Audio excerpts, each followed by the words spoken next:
It was nearly midnight when the bell above the door rang and an old man stepped inside, dragging his feet like the weight of the world was hanging from his boots.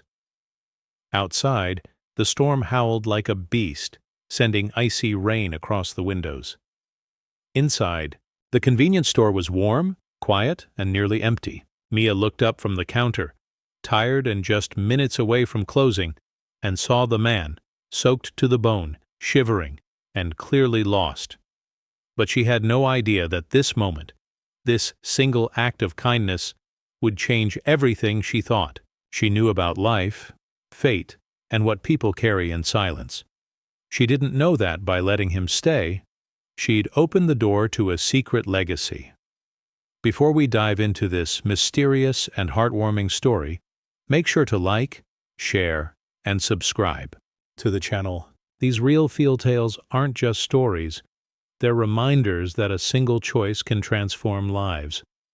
Let's begin. Mia was 26, working double shifts at her family's small convenience store in a quiet corner of the city. Her parents had passed years ago, leaving the store in her hands. It wasn't glamorous and it barely paid the bills, but it was hers. Most nights were uneventful, cleaning the aisles, restocking shelves, dealing with the occasional rude customer, and locking up at midnight. But that stormy night was different. The old man looked like he hadn't eaten in days. His coat was several sizes too big, ripped at the seams. His beard was gray, long and tangled. Yet there was something gentle about his eyes, not the wild, frightened look of most drifters, just tiredness. Deep, soul-level tiredness.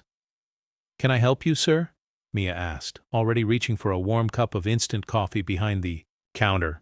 "I'm sorry," he said, his voice soft.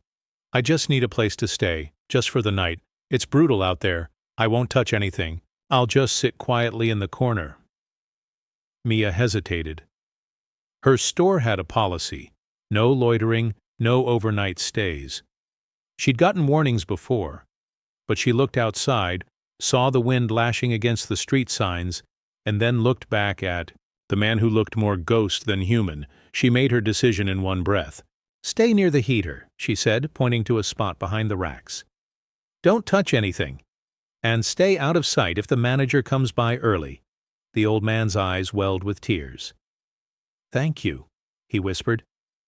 Mia handed him the coffee. "I'm closing in 20 minutes, but you can stay. Just lock the door when I leave. I'll come back and open at 6. He nodded and took the cup with trembling hands. That night, Mia went home with a strange feeling. Not regret, more like curiosity. She didn't even know his name. Morning came, and when she returned, the store looked untouched. Clean. No broken items, no mess, no sign of trouble, except one thing. On the counter was a small silver key. Attached to it was a weathered tag, Room 204, Elliott Hotel. Mia blinked. There was no note, no explanation. The man was gone. She looked around, checked the cameras. He had left just before sunrise quietly without taking a thing. She held the key in her hand, confused. Elliott Hotel? She didn't know of any hotel by that name. Curiosity tugged at her. During her lunch break, she started searching. She asked around, checked online. Finally, an older customer recognized the name.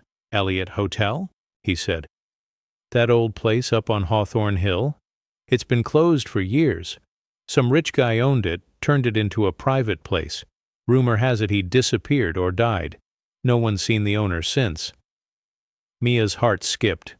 Was the man the owner? That evening, she took the bus to Hawthorne Hill.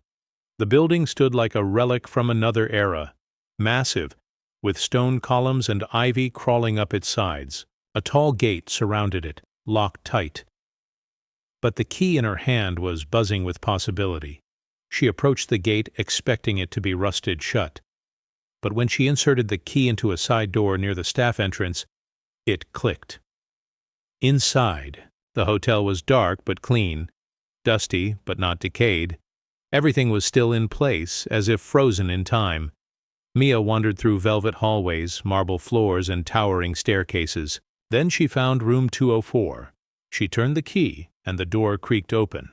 The room was beautiful, not just a hotel room, but more like a personal apartment. A fireplace, a desk with handwritten letters, and shelves filled with books. On the bed was a sealed envelope. Her name was written on it. With shaking hands, Mia opened it. Dear Mia, thank you for your kindness. I spent my life building things for others, businesses, buildings, even this hotel. But in my final years, I lost touch with people. I watched from the shadows as greed and indifference took over. I stopped trusting the world until you. You gave me shelter when I had nothing. Not because you wanted something, but because your heart told you to. You reminded me what humanity feels like. This hotel is now yours. I've made the legal arrangements. The key is more than a gesture.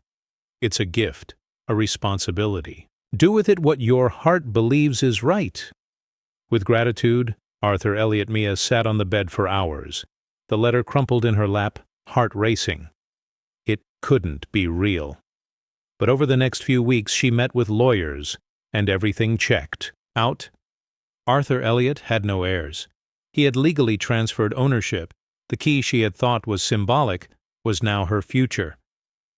Word spread quickly. Reporters came. Her old store was suddenly famous. The store that changed a life. Customers flooded in. But Mia didn't forget her roots.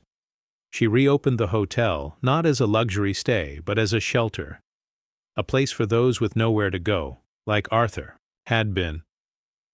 She renamed it The Hearth, a warm name for a warm heart. Volunteers joined her. Donations poured in. People were drawn to the story but stayed because of the mission.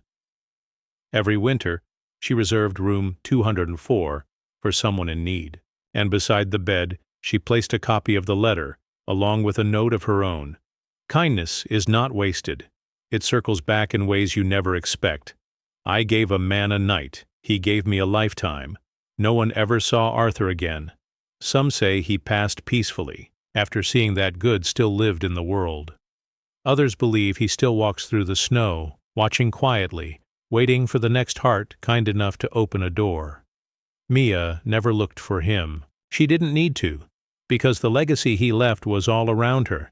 In the laughter of children playing in the hotel garden, in the quiet sobs of people finally sleeping on a warm bed, in the grateful eyes of strangers who finally felt seen. And it had all started with one stormy night, one tired girl, and one old man who needed a place to stay.